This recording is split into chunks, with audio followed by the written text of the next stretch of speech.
Trump joked Canada could avoid tariffs by becoming 51st U.S. state, says report.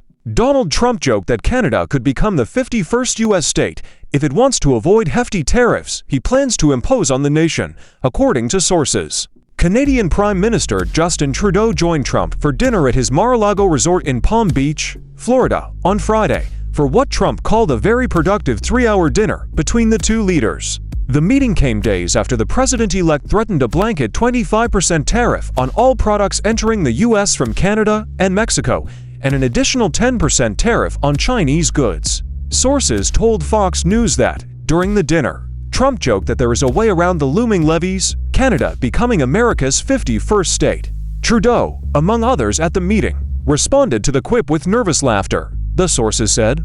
Trump is said to have continued the gag by telling the Canadian leader that Prime Minister is a better-sounding title than Governor. The sources added that another person around the table then chimed in that the 51st state would be a very liberal one, which sparked further laughter, and a suggestion from Trump that Canada be split into two, a conservative state and a liberal state. Prior to the meeting, Trudeau had voiced his concerns that Trump's tariff plans will not be merely empty threats.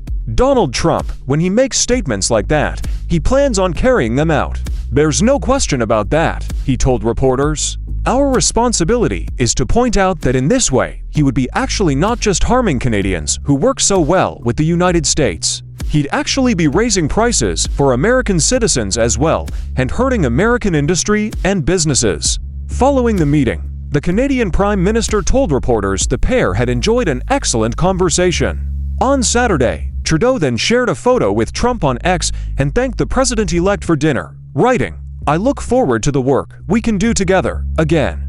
Trump, meanwhile, said that the pair discussed many important topics including the fentanyl crisis, fair trade deals, and massive trade deficits with the U.S.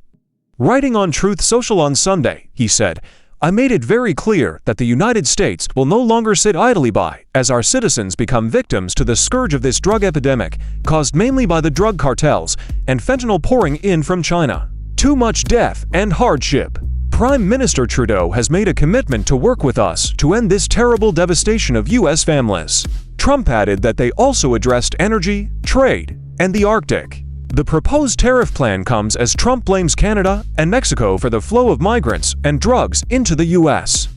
This tariff will remain in effect until such time as drugs, in particular fentanyl, and all illegal aliens stop this invasion of our country, Trump said on Truth Social on November 25th.